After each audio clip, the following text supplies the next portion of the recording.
We've had a day or so to think about it. How serious is the Mackenzie Mgbako news, and how can Indiana avoid problems like this moving forward? We'll talk about that on today's episode of Locked On Hoosiers. You are Locked On Hoosiers, your daily podcast on the Indiana Hoosiers. Part of the Locked On Podcast Network, your team every day.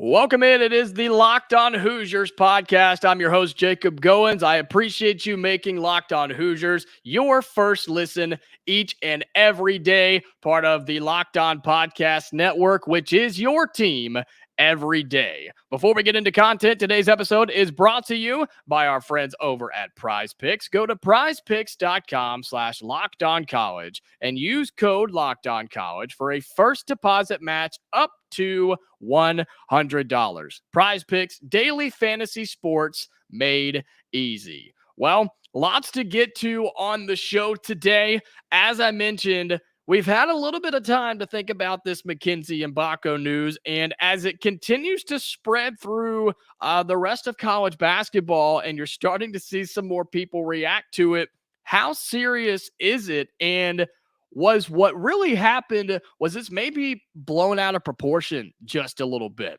As I read through and was reading through some of your reactions and just Indiana fans' reactions in general to this situation, it seemed like the initial response was, oh no, our five-star recruit, our five-star freshman has been arrested, right? And it seemed like a lot of college basketball was that way too. They were like, oh wow, big time five-star freshman, 10th or 11th ranked commit in the country, has been arrested at 3:00 in the morning at a Taco Bell of all places. Like, just seemed kind of weird and kind of crazy. And let's be honest, it's headline grabbing news. But as you read more into it, and I read you the statement on yesterday's episode, so I'm not going to go too deep into that. As you sort of read more into the situation and you just kind of break it down, how bad was it? Look, an 18-year-old kid gets involved with the police, right? An 18-year-old causing a disturbance at a local Taco Bell, which we're going to get to in just a minute. The reactions I've seen to it being not just at a Taco Bell, but being at this particular Taco Bell in Bloomington, I think it's hilarious. So we're going to get to that in just a minute. But when you read into it, right, he was causing a disturbance at a Taco Bell late in the morning. Maybe it was a 24-hour one, maybe not. If you look up the particular location that's involved here, it says they're open till 3 a.m. So maybe our guy just wanted a pizza or something, a Mexican pizza. I don't know, right? I don't know. Either way, he was there. The employees said that he was yelling at them. He was cussing at them, basically just causing a big disturbance. And they asked him to leave. He refused to do so. And then they had to call the cops. They asked him to leave. Sounded like he refused to at the time. Then he left, turned around and came back. Had to have him leave again. This is where it starts to get a little interesting, right? He goes across the street and he fails to identify himself in this entire process, right? He will not identify who he is. He told him that he was 18 years old, but doesn't identify who he is, right? Then he ends up having to get his window busted in because he won't identify himself and he's starting to refuse arrest. They're telling him to get out of the car. He won't get out of the car. They have to bust his window in. They finally get him out. And that's where you see the two misdemeanors, including the one where he resisted arrest. Again, as you read into this, yes, it was an issue, and yes, it was a problem, but from what I could tell and from what I could see and everything I've read and everything I've seen, doesn't seem like anybody was threatened. It doesn't, like, no threats were made is what I mean by that. And it doesn't seem like anybody was hurt, right? There was no physical harm, which is always a plus when that is avoided in crazy situations like this. So It seems like it was a headline event, but I don't think this was just, oh my gosh, he's arrested and he's never going to play basketball wearing Indiana colors. I don't think that's the situation here. I just don't. I really, really don't. How serious was it? Again, it's serious when you're dealing with the law, but I think it may have been blown out of proportion just a little bit. Did he make the right decisions? No, he didn't. But he's also an 18-year-old kid. He's an 18-year-old, a young adult, if you will, but come on now. He's a college kid. That's why they use that term college kid, right? He was at the local Taco Bell. This is where I start to find things a little humorous. The situation itself, not so humorous, but the fan reactions from you guys and just Indiana fans in general, I think it's hilarious because you guys are loving it. This guy's being called a hero because of the I guess the known fact that this particular Taco Bell location is maybe not up there, and it's not. And so there are so many fans that are like, good, they deserve to get that, give them, you know what. And it's like, no. Like, we can't be cheering this guy on for getting caught and get in trouble with the law. Like, that's not what we're looking for here. I do think it is. And it's funny how the reactions have been. Then you bring up the conversation, right? Does this impact his playing time with Indiana? I don't know. I don't think so, especially now that I've had another day or so to think about this. I don't think so, especially since, as I mentioned before, it doesn't seem like anybody was physically harmed. It doesn't seem like property was damaged besides the window in his car. So unless Indiana or maybe the university or something decides to step in and take some sort of action, I don't think it impacts his playing time. If it does, maybe the first game of the year in a couple of weeks, but I don't think this will impact him or Indiana long term, which plays into, I've seen some questions, right? Does this impact any potential pro status going to the NBA? Because look, the guy is really, really good. I mean, he is an incredible basketball player. He's the second highest recruit ever in Indiana basketball history. He's ranked 10th in the entire country. Like, this guy's got potential. Does it impact his pro status? No, I don't think so. I'm hoping this is a situation that just kind of moves on, right? It just kind of fades out. Hopefully he gets a little help, gets a little guidance, and that gets us into how can this be avoided in the future? He needs a little guidance, right? He needs a little help, whether it be seniors like Xavier Johnson on this basketball team to kind of take him under his wing, or whether it be Coach Woodson that says, hey, man, like, you have a lot of things in front of you. You've got to keep your head on straight. But at the end of the day, it doesn't sound like a whole lot. I think it was an overreaction from the media. I think it was a headline event, and I think he needs to learn from it. I hope he gets some guidance, and as long as everything goes well, I think he's going to be a really good basketball player for Indiana, and I think he's going to be a huge part for this Indiana basketball team is Mackenzie Mgbako. So that's what happened. Read some more into it, and when you break down the statements, it is what it is. I hope everything works out. I hope he kind of learns from this. And again, I don't think it impacts his playing time at Indiana. So big event, overblown a little bit. Unless more information comes out, I'm not super, super worried about it. Speaking of Indiana basketball, should Indiana have been ranked in the preseason top 25 that has been released in the last week or so? We'll talk about that coming up here on Locked On Hoosiers. But first, want to talk to you about LinkedIn Jobs. They are the reason that we are here today. Our show is brought to you by LinkedIn Talent Solutions. These days, every new potential hire can feel like a high-stakes wager for your small business. You want to be 100% certain that you have access to the best qualified candidates available. That's why you have to check out LinkedIn Jobs. LinkedIn Jobs helps find the right people for your team faster and for free. I have not personally had to seek for people to hire people, but my company does all the time. And my bosses tell me that this is the way to go. They say LinkedIn Jobs is how they can knock it out.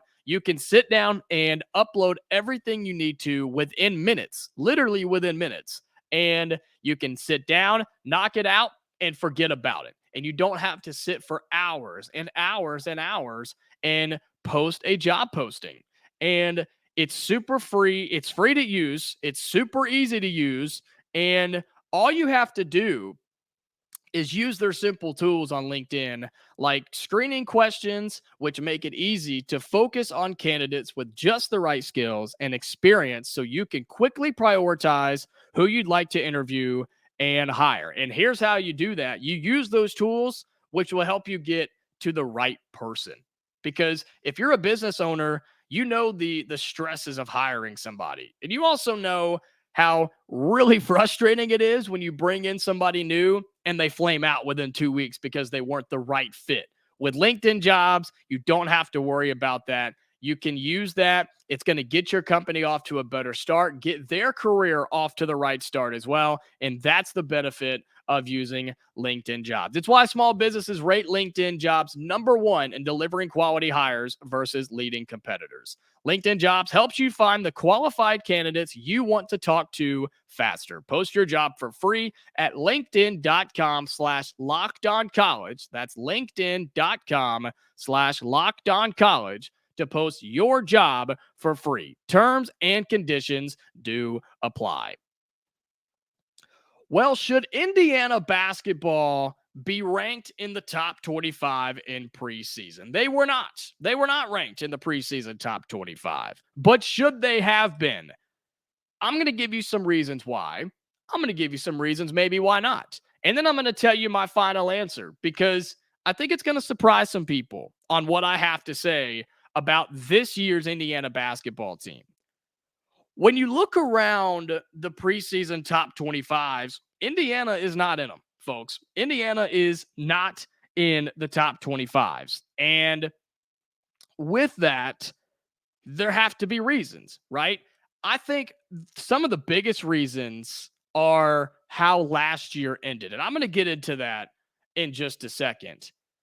But here's why I think Indiana should be ranked in the preseason top 25s.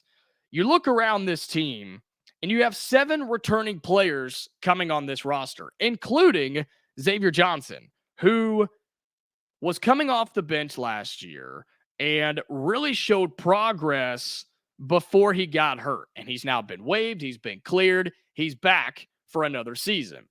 And you could see him get better and better and better. So just him alone, he's going to make this team better. And I think he can really be a driving force on this team when it comes to experience. He sat behind some guys. Yes, he got hurt. That'll have to be a big question, right? Can he come back from injury? Can he be what he once was and then hopefully continue to get better as a 6th-year senior? We have to wait and see. But that's a huge piece. One of the 7 guys coming back on this team, including Trey Galloway, who I was talking 3-point shooting on yesterday's show. If you remember and you look at Galloway's stats, he was ending the season shooting 36% from the 3-point line. 46%. My apologies. 46%. I knew that didn't sound right. 46% shooting from 3 was Galloway. That's massive. Now, is that on a somewhat of a smaller scale? Sure. But if he can continue that, it doesn't even have to be that good. 46% is ridiculous. I mean, 46% is kind of crazy. But if he can get anywhere near that, that's a really big impact player that's coming back on this squad. You look at Malik Renault. You look at Anthony Leal, CJ Gunn, Sean Burke, Caleb Banks. You look at those. All of these guys are coming back this year. Those are 7 players that can really make a difference on this Indiana basketball team.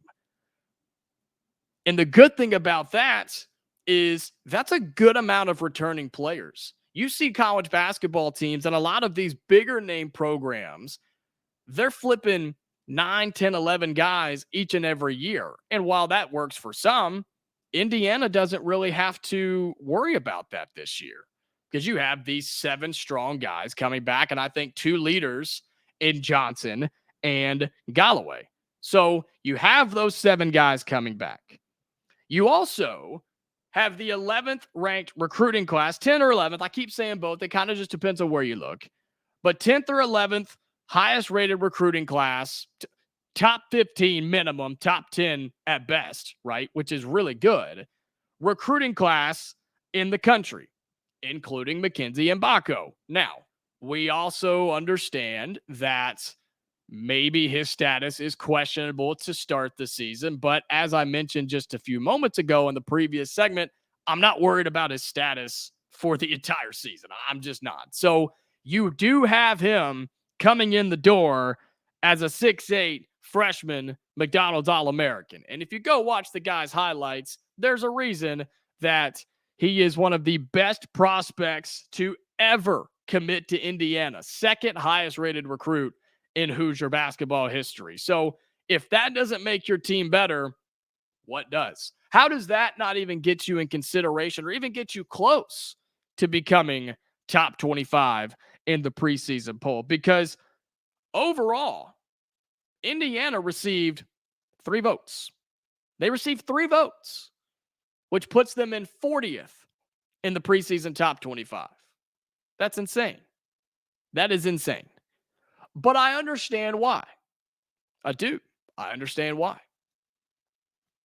You had an early exit from the NCAA tournament last year, right? You had a team that was playing extremely well. You had one of the best players in college basketball in Trey Jackson Davis, who was playing out of his mind. And hopefully, from what I'm reading, is hopefully going to get some minutes playing for the Warriors with some of their injuries to like Draymond Green. Hopefully he's going to get some minutes here early on in this latter back half of preseason, and hopefully as the NBA season gets started in just a couple of days and couple of weeks. So excited for that. Hopefully we get to cheer on Trey Jackson Davis and watch him make an early impact in the pros. But you lose a guy like that who was a top 5, top 10 player in college basketball. You did have an early exit from the NCAA tournament a lot earlier than I think most people expected when you lost to Miami. You skated by in the first round, and then you lose to Miami in the second round of the NCAA tournament. And I think some of that also builds from your early exit in the Big Ten tournament as well, where you lost to that Penn State team who was playing pretty well at the time, right? I think all of that coming together, just a rough end of the year, left a bad taste in people's mouths. And so with that, plus you had 8 people leave the program in total, including 2 going pro, one of them being Trey Jackson Davis. You can understand why people would not be extremely high on this Indiana basketball team. But I disagree. I think Indiana absolutely should be ranked in the preseason top 25. And some of you may say, well, Jacob, it's just the preseason top 25. Does it really matter? I think so. I think it absolutely does, because that's how you earn respect early on. And when you can play in some of these top 25 matchups in non-con play, like Indiana has a very high potential to do, it's important to be ranked in the top 25. And it's hard to get up there early on in the season.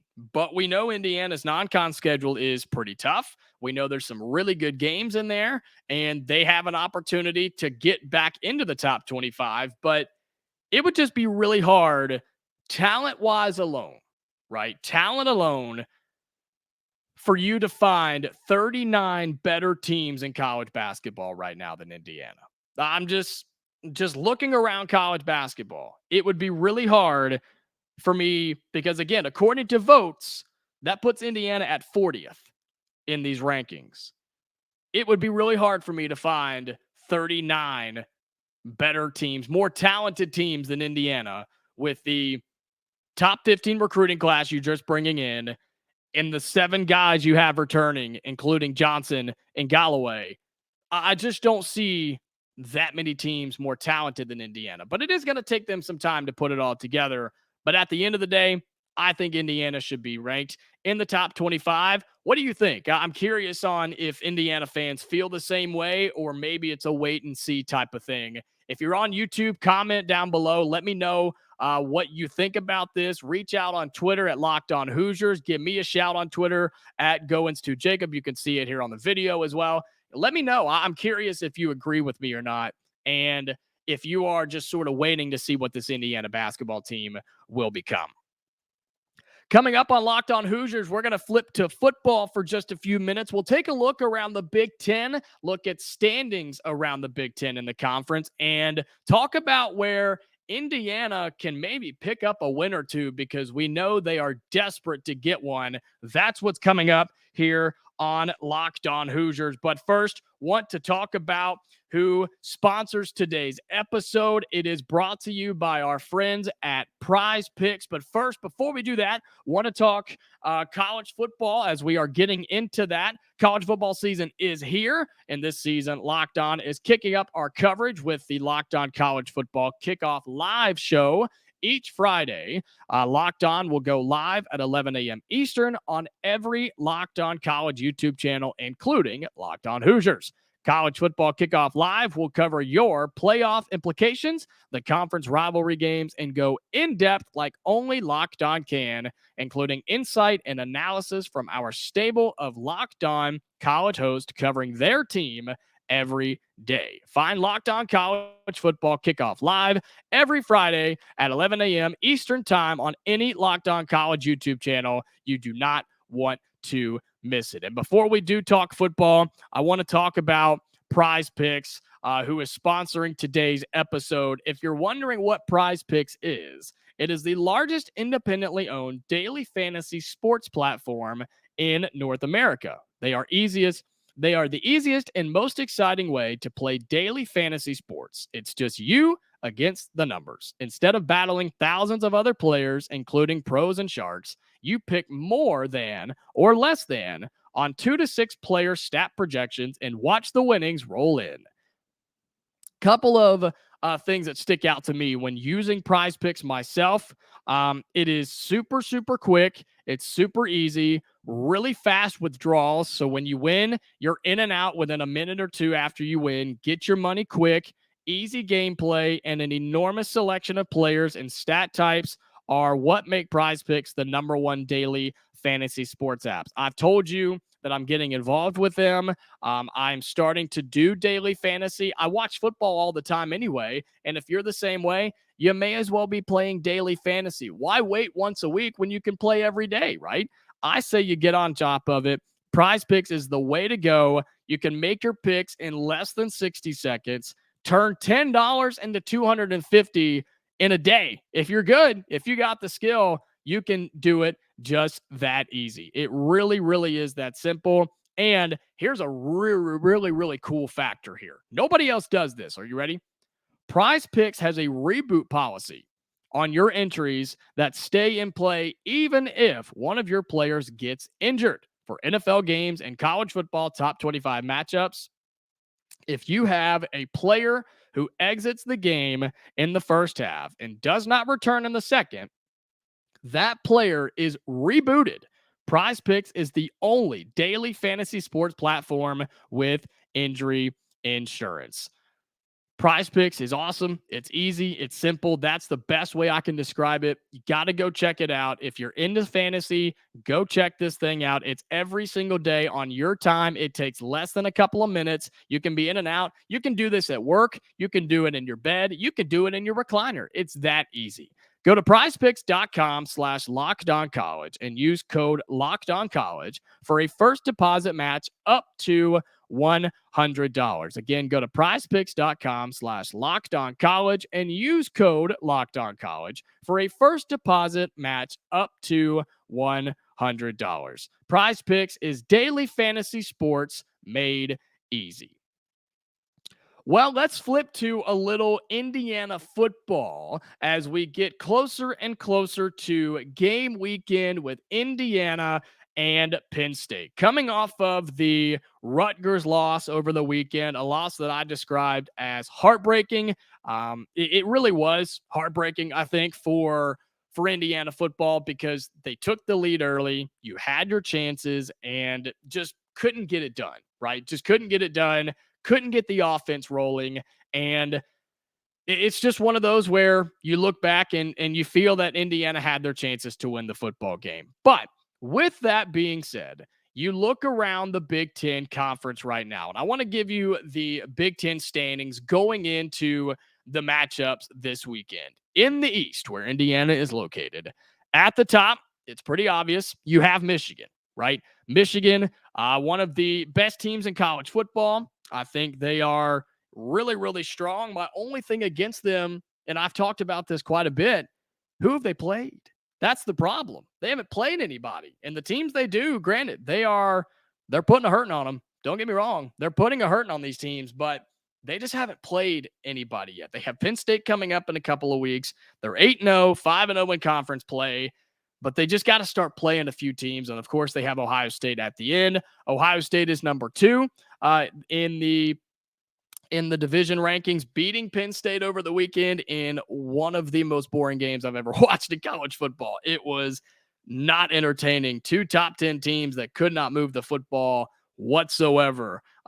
It was a good game because it was close, but man, Penn State fell once again. They're at 3rd in the East divisions. Rutgers at 4 after their win over Indiana. 3-2 in conference play. 6-2 overall. Don't you sleep on Rutgers now. Maryland 2-2. They are 5-2 overall. Indiana and Michigan State both sit at 0-4 in conference play. Still looking for that first conference win, and both of them are 2-5 overall. Quickly in the West Division, Wisconsin at the top, 3-1 in division play, 5-2 overall in the conference. Iowa, then Minnesota, Nebraska, Northwestern, Purdue, and Illinois. And so I bring this up because I want to ask the question, where can Indiana pick up a win down the stretch? Where can Indiana football get a win in Big Ten play? Because here's the problem. All of your non-conference games are done. You have no more. You have no more non-conference games. They were all in the beginning, and one of those was Louisville, who turns out to be a pretty good football team. And Indiana hung right there with them, if you remember. So where can Indiana get a win, pick up some momentum, and try to turn this season into somewhat of a success? Because so far, it just hasn't been pretty. And in that non-conference schedule, not only did you have Louisville, you had the disaster against Akron. You had the 4 overtime game where you almost lost to Akron. So it has not been a pretty season for IU football. Where can you get a win down the stretch? Here's the remaining schedule. Penn State, Wisconsin, Illinois, Michigan State, and Purdue. Good thing is 3 of those teams to end the year, Purdue, Michigan State, Illinois, those are not good football teams either. So if Indiana can find a way to pick up a couple of wins in Big Ten play, I think you can try to salvage the season as much as possible, right? You can beat Michigan State with all the problems going on there. You can beat Illinois and Purdue. They are on the road. You definitely want to beat Purdue if you have that opportunity. They are on the road, but I think Indiana would be fine. Are you going to beat Penn State this weekend? It's going to be tough. In Happy Valley, 11 a.m. Wisconsin, that's a tough matchup as well. But I think there are chances down the stretch for Indiana. I really do. I think there are chances to get a couple of wins, try to save this thing, and build for next season. And you're going to have to get some dudes. I'm just going to be honest. You're going to have to go and get some guys in the portal. But a couple of wins to build a momentum in the offseason is a really, really good way to do that. And that 3-game stretch of Illinois, Michigan State, and Purdue, I think is a really, really good opportunity for Indiana football to do just that. That's going to do it for today's episode of Locked On Hoosiers. I appreciate you tuning in. My name is Jacob Goins. Be sure you follow me on Twitter. You can find it on screen if you're on YouTube, or if you're listening to the audio, you can find me at Goins2Jacob. That's Goins, the number 2, Jacob. You can also follow the Locked On Hoosiers Twitter account as well. Just search Locked On Hoosiers on Twitter. If you're on YouTube, be sure to like and subscribe. I appreciate you making Locked On Hoosiers your first listen each and every day. stay tuned later this week. We're going to have a crossover episode, the first one of my tenure here. Really excited to have a crossover episode for the first time. You don't want to miss that one. All that is coming up later this week here on the Locked On Hoosiers podcast. Until tomorrow, stay safe. I'll talk to you later, and go Hoosiers.